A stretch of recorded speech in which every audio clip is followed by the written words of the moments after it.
ABP news आपको रखे आगे।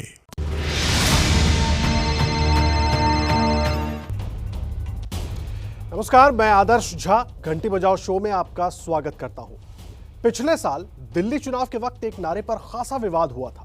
केंद्रीय मंत्री अनुराग ठाकुर के गोलू मारो वाले नारे को विपक्ष ने दिल्ली में हिंसा भड़काने के लिए जिम्मेदार भी ठहराया था।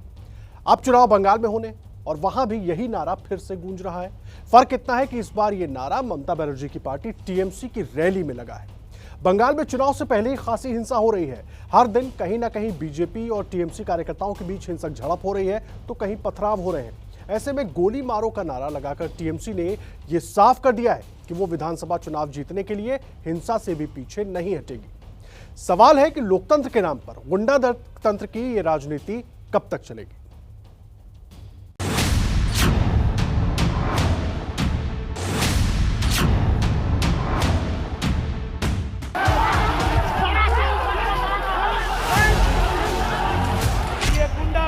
अराजकतावाद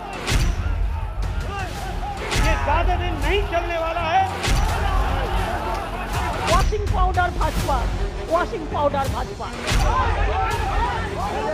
তৃণমূল প্রাইভেট লিমিটেড কোম্পানিকে আপনারা ৯৯ ভোটে হারাবেন।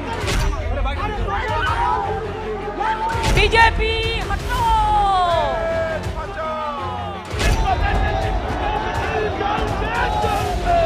কোনদিন হোম মিনিস্টার চলে আসছে, কোনদিন ওই আর একটা মিনিস্টার চলে আসছে, কোনদিন চারটা নড্ডা ফাড্ডা ভাড্ডা গड्डा सब चले আসছে। हमारे पार्टी के अध्यक्ष श्रीमान नड्डा जी आए थे, एक गाड़ी के कॉनवे पर बड़े बड़े पत्थर मारकर हमला किया। दीदी क्या आप समझती हो कि इससे हम डर जाएंगे क्या? मगर दीदी सुन लो, जितनी हिंसा करोगी भारतीय जनता पार्टी का कार्यकर्ता इतनी जोर से आपका सामना करेगा। যদি বলেন কোনটা বিষাক্ত সাপ, কোবরা না কেউটে, তাহলে মনে রাখবেন 100 বলেই শেষ। তার নাম হচ্ছে বিজেপি। যাকে ধরলো, তাকে খেলো, তাকে গিললো, তাকে হজম করলো, পালিয়ে গেল। ओ ममता दीदी बोलता है हम अभी चौकीदार है। क्या चौकीदार क्या है? কালোটা সাদা আর সাদাটা কালো। तृणमूल कांग्रेस को उखाड़ कर फेंक देंगे।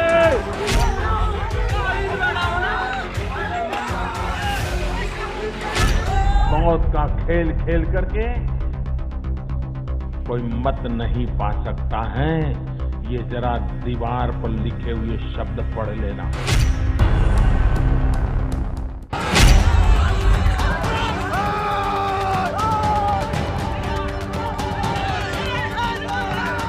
ये है बंगाल की पत्थर फेंको राजनीति।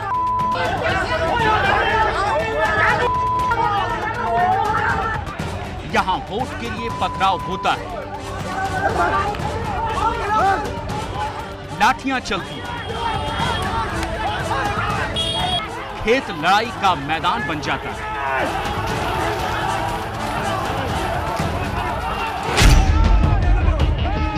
हिंसा का ये तांडव इन दिनों बंगाल में जगह जगह खेला जा रहा है।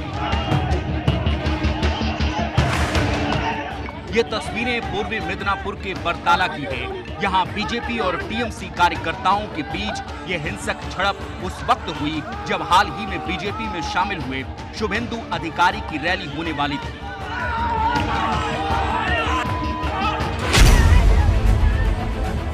आरोप है कि रैली से पहले टीएमसी कार्यकर्ताओं ने इस हमले की शुरुआत की। उनके निशाने पर थे वो बीजेपी कार्यकर्ता जो रैली के लिए जा रहे थे।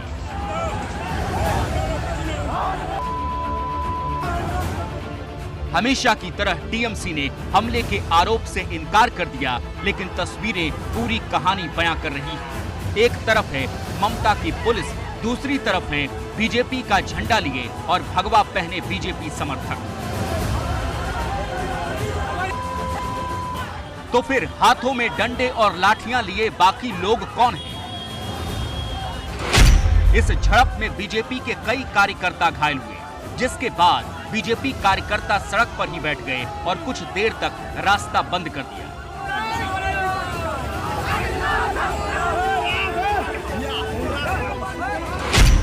जिस तरीके से हिंसा की राजनीति बंगाल में हो रही है, निश्चित रूप से कोई भी सभ्य व्यक्ति इसको पसंद नहीं करेगा और इससे बंगाल की बदनामी हो रही है। बंगाल का इतिहास कभी भी ऐसा नहीं रहा जैसा काला इतिहास ममता जी लिख रही है। आज मिदनापुर में हुई इस हिंसक झड़प से पहले कल कोलकाता में भी शुभेंदु अधिकारी के रोड शो के दौरान जमकर हंगामा हुआ। बीजेपी के रोड शो पर पत्थर बरसाते इन लोगों को देखिए, ये पूरी तैयारी से आए थे, इसीलिए एक के बाद एक कई लोगों ने पथराव किया।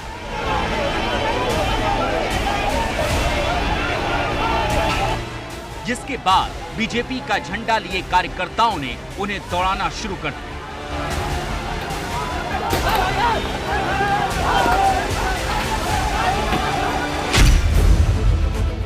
तो सिर्फ 2 दिनों में बंगाल में हिंसा के तांडव की जो तस्वीरें सामने आई थी, जिस तरह से टीएमसी और बीजेपी के कार्यकर्ताओं में लगातार झड़पें हो रही हैं, जैसे टीएमसी के कार्यकर्ता खुलेआम पथराव कर रहे हैं, उससे ये सवाल उठता है कि क्या बंगाल में लोकतंत्र की जगह गुंडा तंत्र चल रहा है? आखिर क्यों चुनाव करीब आने के साथ पूरे बंगाल में इस तरह की हिंसक झड़पें बढ़ती जा रही हैं? वो कौन है जो बंगाल में पथराव की राजनीति करवा रहा है? जनता देख रहा है क्या चल रहा है। भारतीय जनता पार्टी जहां जुलूस निकलेंगी, जहां हम लोगों का सभा आम सभा होता है, वो पत्थर हो रहा है। स्टोन पेल्टिंग का घटना तो रेगुलर हो रहा है, काल भी ऐसा हुआ साउथ कलकत्ता में। तो ये लोकतंत्र के लिए मर्यादा का नहीं है। तृणमूल कांग्रेस का पैर के नीचे से जमीन खिसक गई। तृणमूल कांग्रेस को जनता ने रिजेक्ट कर दिया। नहीं, ऐसा हमारा जो सोचता है, तृणमूल कांग्रेस ऐसा काम नहीं करता है। वो इंक्वायरी होगा, इंक्वायरी के बाद बोलेंगे।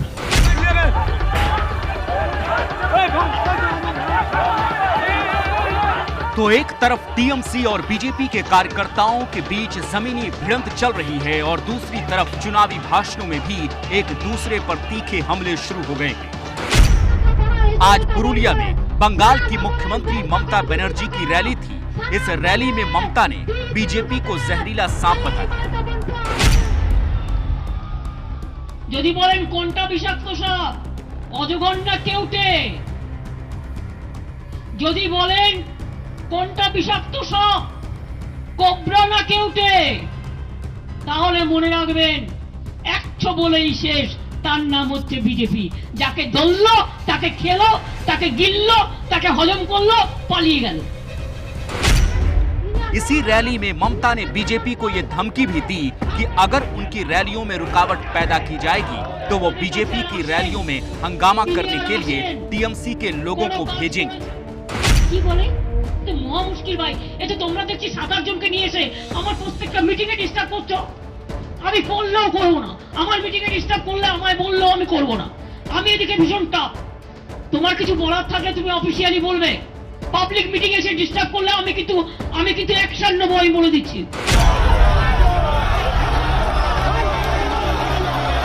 तो क्या बंगाल में यही हो रहा है? क्या ममता के इशारे पर ही टीएमसी के कार्यकर्ता बीजेपी के हर चुनावी कार्यक्रम में हंगामा करने पहुंच जाते हैं?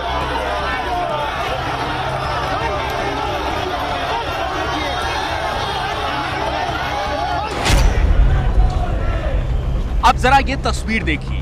आज कोलकाता में तृणमूल कांग्रेस ने मार्च निकाला। कहा गया कि यह मार्च कल हुई हिंसा के विरोध में निकाला गया, लेकिन इस कथित शांति मार्च में भी तृणमूल कार्यकर्ताओं के हाथों में डंडे नजर आ रहे हैं।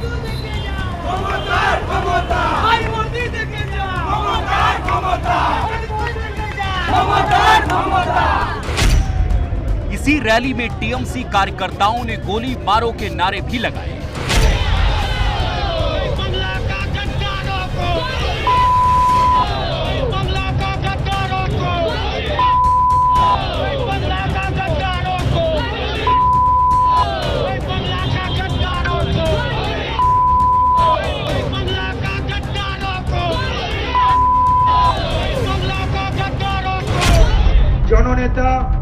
इसीलिए बीजेपी को ये आरोप लगाने का मौका मिल रहा है कि ममता बनर्जी बंगाल में हिंसा के दम पर चुनाव जीतना चाहती हैं। आज मिदनापुर में हुई हिंसा के बाद रैली करने पहुंचे शुभेंदु अधिकारी ने ममता बनर्जी और भतीजे अभिषेक बनर्जी के खिलाफ जमकर नारे लगवाए। মমতা ব্যানার্জি আরেকটা তোলাশ্রী পুরস্কার হবে, সেটা পাবে ওর ভাইপো তোলাবাজ অভিষেক ব্যানার্জি। তোলাবাজ ভাইপো হটাও, তোলাবাজ ভাইপো হটাও, গরু চোর ভাইপো হটাও, কয়লা চোর ভাইপো হটাও, বালি চোর ভাইপো হটাও। हालांकि चुनावी हिंसा की ये घटनाएं दोनों तरफ से हो रही हैं। अब पिछले महीने की इन तस्वीरों को देखिए। टीएमसी के गढ़ रामनगर में बीजेपी की रैली निकली तो टीएमसी दफ्तर के सामने दोनों गुटों में झड़प शुरू हो गई।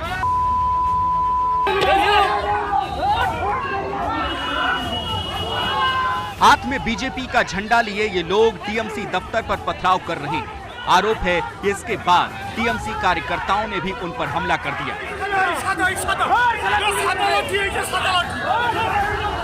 हम इन तस्वीरों को सिर्फ इसलिए दिखा रहे हैं जिससे आप ये समझ सकें कि बंगाल में वोट के लिए हो रही हिंसा में कोई भी पीछे नहीं है।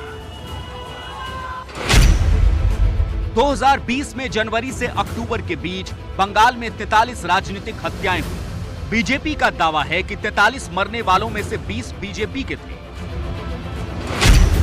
इसी तरह 2019 में लोकसभा चुनाव के दौरान 47 राजनीतिक हत्याएं हुई, जिनमें 28 बीजेपी के और 18 टीएमसी के थे।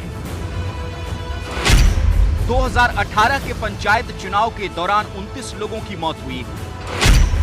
इसी तरह 2013 पंचायत चुनाव में टीएमसी पर 142 राजनीतिक हत्याएं कराने का आरोप लगा। बीजेपी का आरोप है कि इस बार भी चुनाव से पहले ही टीएमसी ने बीजेपी के लोगों की हत्या करवाना शुरू कर दिया। हमारे एमएलए देवेंद्र नाथ रे, बप्पी घोष, पूरन चंद्र दास, गौतम पात्र, सुदर्शन परमानिक, शेख लियाकत, गणेश रॉय, शंभारू बर्मन, दीपक मंडल, मनीष शुक्ला, ये सब पिछले 2 महीने में इनका मर्डर हुआ है। द पास्ट 2 मंथ्स मैंने सिर्फ आपके सामने 7-8 नाम गिने। ऐसी संख्या और श्रृंखला 130 की है। ये बंगाल की सभ्यता और राजनीतिक सभ्यता का सूचक है क्या?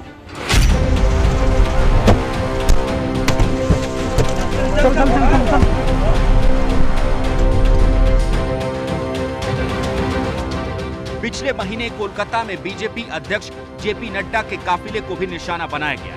इस हमले में बीजेपी के बंगाल प्रभारी कैलाश विजयवर्गीय की गाड़ी पर पथराव हुआ।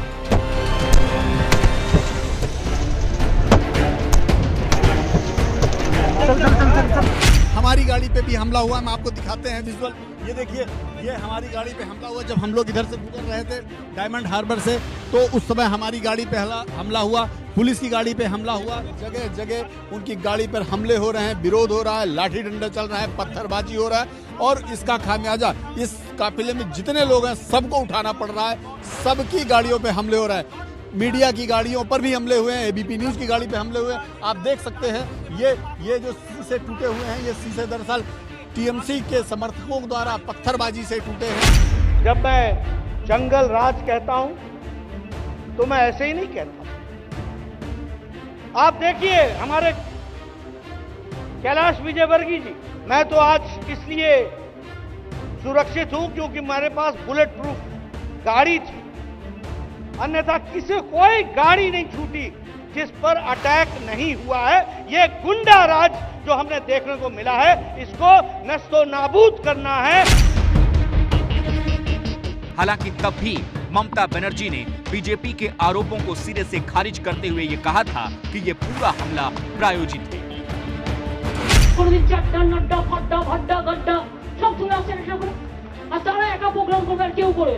আর যেদিন তারা প্রোগ্রাম করবে, লোক যদি না আসে তাহলে নিজে সাজিয়ে রাখবে যাতে নটঙ্কি করে ন্যাশনাল নিউজে ভালো করে দেখায় যে দেখো আমায় মেরেছে। আহারে। इससे पहले 12 नवंबर को बंगाल बीजेपी के अध्यक्ष दिलीप घोष की कार को निशाना बनाया गया। इस हमले में ताबड़तोड़ पत्थर बरसाए गए।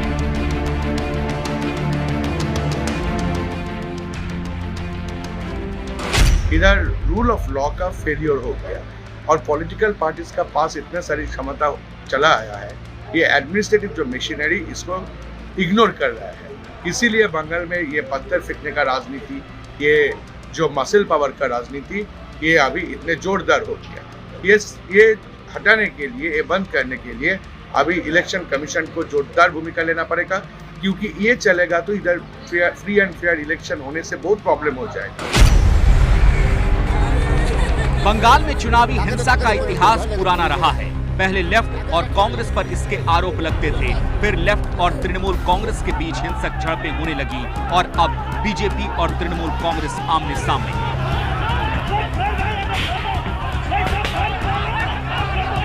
तृणमूल कांग्रेस का आरोप है कि 1998 से अब तक उसके 1000 से ज्यादा कार्यकर्ता राजनीतिक हिंसा के शिकार हो चुके हैं। हालांकि बंगाल में बीजेपी कभी सत्ता में नहीं रही और ममता बनर्जी पिछले 10 सालों से सत्ता में है, इसलिए मौजूदा चुनावी हिंसा के लिए बीजेपी सीधे तौर पर ममता को जिम्मेदार ठहरा रही है। चुनाव आते हैं, जाते हैं, जय पराजय होता रहता है। कभी ये बैठेगा, कभी वो बैठेगा, लेकिन ये मौत का खेल लोकतंत्र में कभी नहीं चल सकता है। और मौत का खेल खेल करके कोई मत नहीं पा सकता है। ये जरा दीवार पर लिखे हुए शब्द पढ़ लेना। अब आपको उत्तर प्रदेश में सहायक शिक्षक भर्ती में अपने हक के लिए लड़ रहे 800 अभ्यर्थियों को इंसाफ दिलाने के लिए आवाज उठानी है। ये रिपोर्ट देखिए और जोरदार घंटी बजाइए। गलती सुधारने का एक मौका तो दो सरकार। किसी का मार्क्स ज्यादा, किसी का पूर्णांक कम, मेल का फीमेल। से चयन करो। हम लोग लगातार दैनिक उपवास कर रहे हैं। हम यहाँ पे भीख नहीं मांग रहे हैं, हम अपना अधिकार मांगने के लिए बैठे हैं। से चयन करो। 32 से ज्यादा दिन से 800 अभ्यर्थी सरकार से बस एक ही मांग कर रहे हैं। मेरी सिर्फ इतनी सी मिस्टेक है कि मेरा जो पूर्णांक था वो 3 नंबर कम भर गया है। कुछ मानी त्रुटियों को इन्होंने मान लिया 4 दिसंबर वाले शासनादेश में। अभ्यर्थियों की आंखों में आंसू, बार बार एक ही बात कह रहे हैं। हम गलत नहीं है, बार बार हम कह रहे हैं हमारा मूल अभिलेख देख दी। क्या उसकी कोई वास्तविकता नहीं है? जो हमारी पूरी जिंदगी की कमाई है, पूरी पूंजी है, क्यों नहीं हम लोग के साथ न्याय किया जा रहा है? उत्तर प्रदेश के अलग अलग जिलों से आए ये अभ्यर्थी लखनऊ के निशांतगंज में SCERT कार्यालय पर पिछले 5 हफ्तों से ज्यादा समय से यूं ही धरना दे रहे हैं। सिर्फ यही मांग है, गलती सुधारने का एक मौका तो मिले।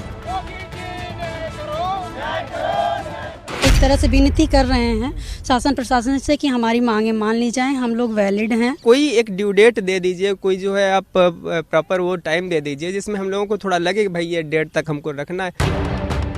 आगे कुछ भी बताएं, उससे पहले पूरा मामला समझिए। परिषदीय प्राथमिक विद्यालयों में 69,000 सहायक अध्यापकों की भर्ती में दिए गए आवेदन पत्र, शैक्षिक दस्तावेज, जाति और निवास प्रमाण पत्र में मानवीय त्रुटि के लगभग 800 मामले सामने आए।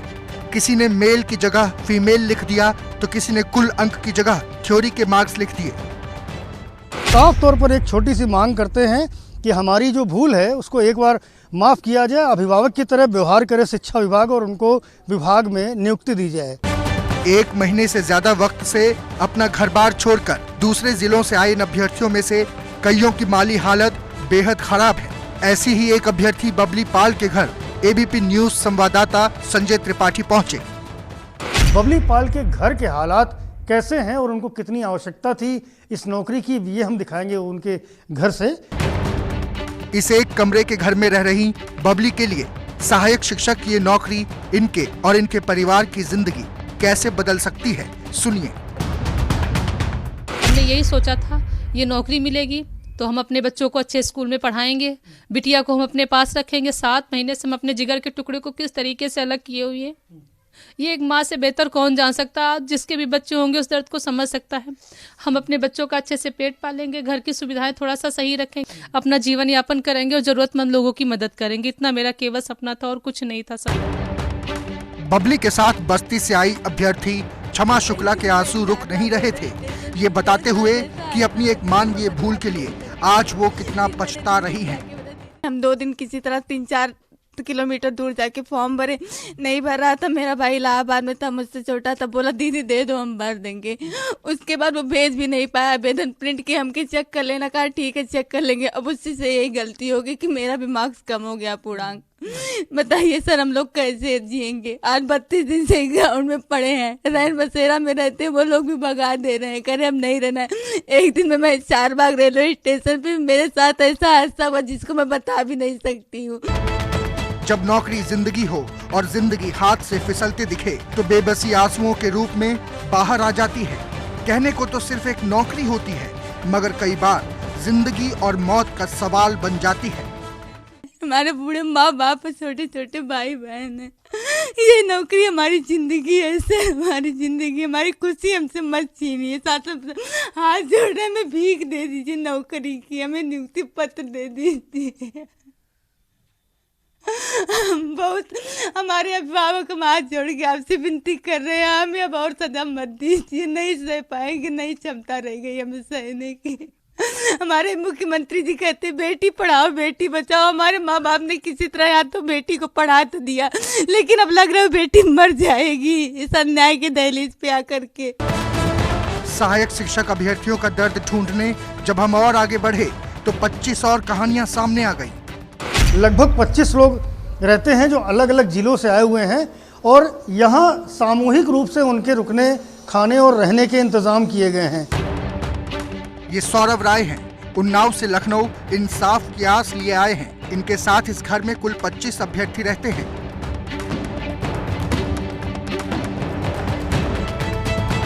सौरभ राय से भी फॉर्म भरने में गलती हुई थी और अब बस गलती सुधारने का एक मौका चाहते हैं।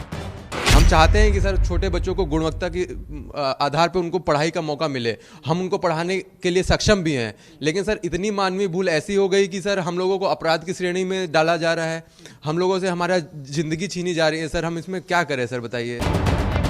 जब अभ्यर्थियों की आवाज एबीपी न्यूज ने प्रदेश के बेसिक शिक्षा मंत्री तक पहुंचाई तो उन्होंने तकनीकी पहलू समझाए। पूरा विभाग एक एक केस की केस टू केस स्टडी कर रहा है। हमारी समस्या क्या है, हम कोई भी ऐसा संशोधन स्वीकार करें जिसमें से कोई मेरिट से बाहर हो जाए और कोई बाहर वाला अंदर आने लगे तो पूरी जो सूची है वो सूची फिर से रिसफल करनी पड़ेगी और पूरी भर्ती पर ये खतरा उत्पन्न हो जाएगा। तो फिर अभ्यर्थियों को राहत कैसे मिलेगी? इस सवाल के जवाब पर यह आश्वासन मिला। तमाम तरह की ये कानूनी कठिनाइयां विभाग के सामने है, उसके बावजूद हम बहुत सहानुभूतिपूर्वक विचार कर रहे हैं। जितने लोगों का लेने लायक होगा उन सबको करेंगे।